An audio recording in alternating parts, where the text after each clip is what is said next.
దేశానికి స్వతంత్రం వచ్చిన దగ్గర నుండి 2014 వరకు మొత్తం భారతదేశాన్ని పాలించిన వాళ్ళు చేసిన అప్పులు ఎన్నైతే ఉన్నాయో, ఆ అప్పులకు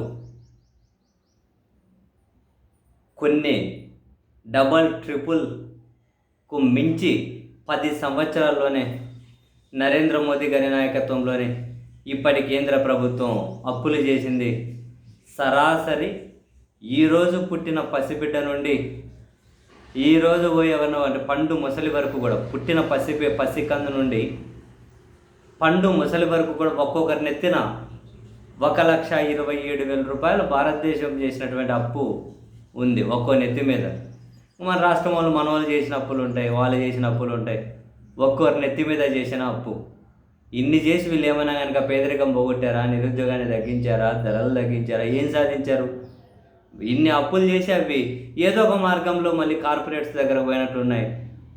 గుజరాత్ వాళ్ళు పోటీ పడి మరీ మిలీనియర్లు అవుతూ ఉన్నారు. మిలీనియర్లు 11 సంవత్సరాలలో వీళ్ళు చేసిన అప్పు 130 లక్షల కోట్లు. మళ్ళీ 1,30,000 కోట్లు అనుకున్నారు మీరు. 130 లక్షల కోట్లు అంటే 1000 కోట్లు, 10,000 కోట్లు, 1,00,000 కోట్లు ఉంటాయి కదా. అలా 1,00,000 కోట్లు, 130 లక్షల కోట్లు 11 ఏళ్లలో వీళ్ళు చేసినటువంటి అప్పు. జీడిపిలో అప్పు వాటా 57%. ఒక్కో నెత్తిపై 1.27 లక్షల అప్పు. మోదీ ప్రభుత్వం ఇప్పటి వరకు ఎంత అప్పు చేసింది? 2014లో అధికారంలోకి వచ్చినప్పటి నుంచి 2025 వరకు, అంటే గడిచిన 11 ఏళ్లలో కేంద్రంలోని మోదీ ప్రభుత్వం 130 లక్షల కోట్ల అప్పు చేసింది. 2014లో మోదీ ప్రధానిగా బాధ్యతలు చేపట్టక ముందు దేశం అప్పు 55 లక్షల కోట్లుగా ఉంటే, ఈ 11 సంవత్సరాలు అంటే 24-25 ఆర్థిక సంవత్సరానికి దేశం అప్పు 185 లక్షల కోట్లకు చేరింది. అంటే ఈ 10 ఏళ్లలో 130 లక్షల కోట్ల అప్పు చేసిండు. ఎంత అప్పు చేసిండు 10 ఏళ్లలో?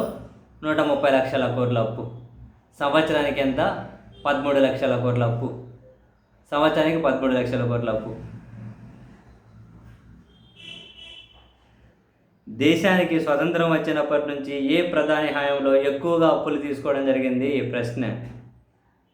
దేశానికి స్వతంత్రం వచ్చినప్పటి నుంచి పలువురు ప్రధానులు అప్పులు చేశారు. అయితే మోదీ హయాంలో అంటే 14 నుంచి 25 మధ్యలోనే ఎక్కువగా అప్పులు చేయడం జరిగింది.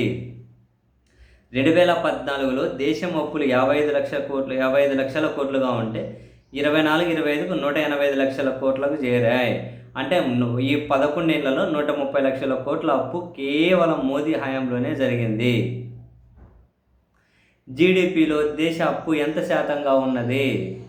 2025 ఏప్రిల్ నాటికి దేశ జీడిపి $4.3 ట్రిలియన్ అంచనా వేస్తే దేశ అప్పులు 185.27 లక్షల కోట్లుగా ఉన్నాయి. అంటే జీడిపిలో అప్పుల వాటా 57%గా చెప్పొచ్చు. కేంద్ర ప్రభుత్వం చేసిన అప్పును బట్టి దేశంలో ఒక్కో పౌరుడి నెత్తిపై ఎంత అప్పు ఉన్నట్లు? దేశ జనాభా 145 కోట్లుగా తీసుకుంటే దేశ అప్పు 185 లక్షల కోట్లు. కాబట్టి ఒక్కో పౌరుడిపై 1,27,772 అప్పు ఉన్నట్లు భావించాలి. రాష్ట్ర ప్రభుత్వాలు చేసిన అప్పు కనుక కలుపుకుంటే మొత్తం 270 లక్షల కోట్ల రుణాలంట. ఆ లెక్కన ఒక్కో పౌరుడిపై 1,86,000 అట. మోడీ ప్రభుత్వ హయాంలో విదేశీ అప్పులు ఎన్నున్నాయి?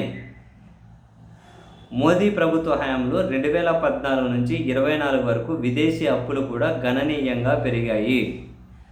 2014లో ప్రధానిగా మోదీ పగ్గాలు చేపట్టినప్పుడు విదేశీ అప్పు 30 లక్షల కోట్లు ఉంటే 24 జూన్ నాటికి కరెక్ట్గా 10 ఏళ్లలో 57 లక్షల కోట్లకు చేరింది. మరి ఈ ఆర్థిక సంవత్సరంలో ఎంత చేశారు? అంటే 10 ఏళ్ల వ్యవధిలో విదేశీ అప్పు 27 లక్షల కోట్లు పెరిగింది. స్వాతంత్రం వచ్చినప్పటి నుంచి 67 సంవత్సరాల్లో గత ప్రధానులు అందరూ కలిపి విదేశాల నుంచి 30 లక్షల కోట్లు రుణాలు తెస్తే ఒక్క నరేంద్ర మోదీ మాత్రమే 27 లక్షల కోట్లు విదేశాల నుంచి అప్పు తీసుకొని వచ్చారు. విదేశీ అప్పులు పెరుగుతుండటంతో భారత్పై ఏమైనా ప్రతికూల ప్రభావం పడే అవకాశం ఉందా? ప్రశ్న. విదేశీ అప్పులు పెరుగుతుండడం ఆందోళనకరమే. రూపాయి పతనం, ట్రంప్ తాజా సుంకాలతో ఎగుమతుల్లో తగ్గుదల, ప్రపంచ దేశాల ఆర్థిక అనిశ్చితులు విదేశీ అప్పుల చెల్లింపుల్లో సవాళ్లను సృష్టించవచ్చు. అయితే దీని ప్రభావం వెంటనే లేకపోయినప్పటికీ దీర్ఘకాలంలో మాత్రం నష్టాన్నే కలిగిస్తుంది. మోదీ హయాంలో ఒక ఏడాదికి 12 లక్షల కోట్ల అప్పట, ఒక నెలకు 1,00,000 కోట్ల అప్పు చేశారట, రోజుకు 3,500,000 కోట్ల అప్పు చేశారట, గంటకు 140 కోట్ల అప్పు చేశారట, నిమిషానికి 2.3 కోట్లు చేశారట, సెకండ్కి 4 లక్షలు అప్పు చేస్తున్నారట.